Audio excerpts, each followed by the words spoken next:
Alright, guys, I just got out of The Flash. This is my spoiler review, so if you've not seen the movie yet, do not go forward. I will be spoiling the movie. Go watch my non spoiler review, then watch the movie, and come back and watch this.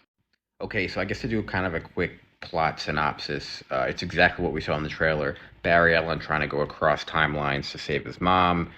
He ends up in Michael Keaton's timeline. There are no metahumans because it's a different timeline. Zada's invading, and he meets himself first, who doesn't have any powers. They go to meet Michael Keaton, and then once they meet Michael Keaton, they go to break out Supergirl, and once they have Supergirl, then there's the kind of the final battle. So it's kind of the exact kind of plot that we thought it would be.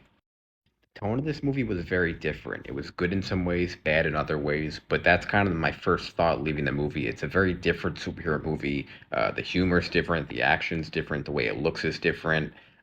So some people are really going to love it, some people are not going to like it. It was a mixed bag for me. I absolutely hated the way they introduced Michael Keaton. Now, overall, they did a good job with him, but the way they introduced him, I hated. Pretty much, he had kind of long white hair. They went to Wayne Manor. He was hiding. He broke out of a closet and attacked, both versions of Barry Allen.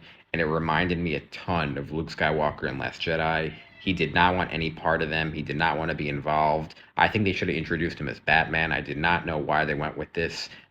Give him like a really cool intro as Batman. So this did not work for me. I thought it was really whack. So yeah. Ben Affleck, I thought, did an amazing job. His scenes were kind of not throwaways, but as expected, it was the beginning of the movie. It wasn't super important. We kind of knew that his action, or at least I kind of knew his action scenes weren't going to be at the end of the movie. But he always kicks ass.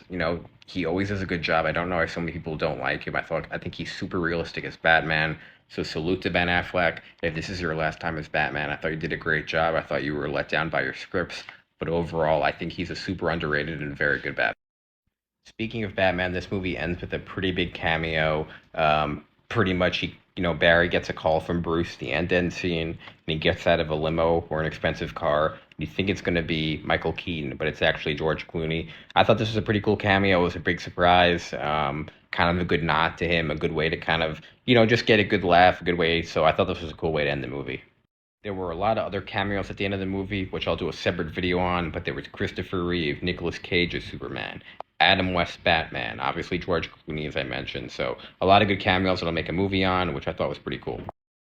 Overall, I thought it was a solid movie, but like I said in my non-spoiler review, I'm just not a big Ezra Miller guy, and I don't think he has kind of the acting chops to carry a movie.